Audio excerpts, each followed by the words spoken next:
മുഖ്യമന്ത്രി പിണറായി വിജയനെ പടനായകനെന്ന് വിശേഷിപ്പിച്ച് വീണ്ടും വാഴ്ത്തുപാട്ട്.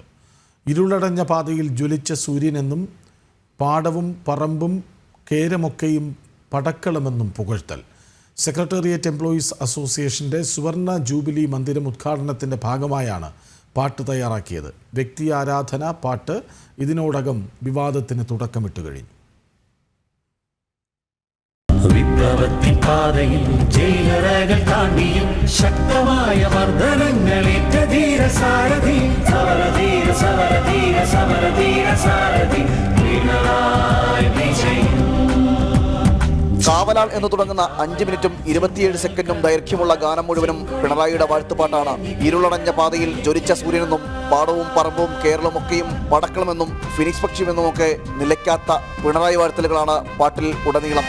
വിപ്ലവത്തിൻ പാതകളിൽ ദുരിതപൂർണ്ണ ജീവിതം, കുടുംബബന്ധമൊന്നിലും തടസ്സമല്ല തോർക്കണം.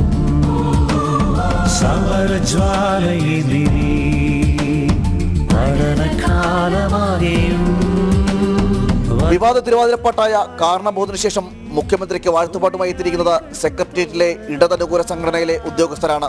ധനകാര്യ വകുപ്പ് മന്ത്രിയുടെ ഓഫീസിലെ ജീവനക്കാരൻ പൂവത്തൂർ ചിത്രസേന രചിച്ച ഗാനത്തിന് നിയമവകുപ്പിലെ അസിസ്റ്റന്റ് സെക്രട്ടറി വിമലാണ് സംഗീതം നൽകിയത്.